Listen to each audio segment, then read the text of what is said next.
আজি ঠাণ্ডা বতৰ হতিয়া এখানে মেডিকেল চাৰিআলিৰ পৰা 1 কেজি গাহৰি মাংস আনিলো আৰু লগতে এই মেষ্টা টেঙাও ছিঙিলো। মেষ্টা টেঙাৰ লগত আজি দুপৰীয়া গাহৰি মাংস হ'ব।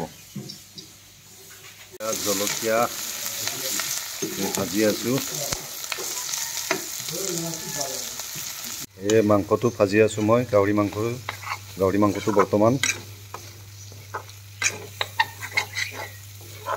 মাংসত টেঙা দিলো, গাহৰি মাংসত মেষ্টা টেঙা দিলো।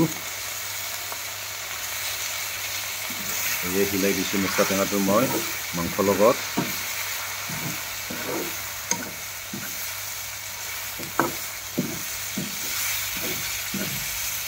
পানী দিলো, এই বটলৰে পানী দিছো আজি, আৰু কিনা পানী ভাল লাগিব খাই, কিনা পানী দিলো মাংসত।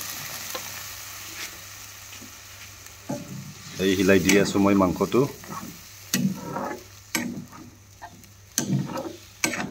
Morning everyone.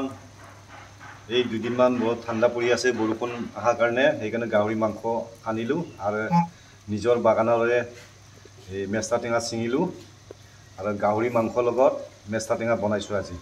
এইটো গ্ৰেভি হ'ব, গ্ৰেভি বনাইছো আজি টেঙাৰ লগত, আৰু খাই আজি বহুত মজা লাগিব। বতৰ ঠাণ্ডাৰ কাৰণে গাহৰি মাংস একদম সাজেষ্ট খানা হ'ব আজি, ইণ্টাৰেষ্টিং খানা।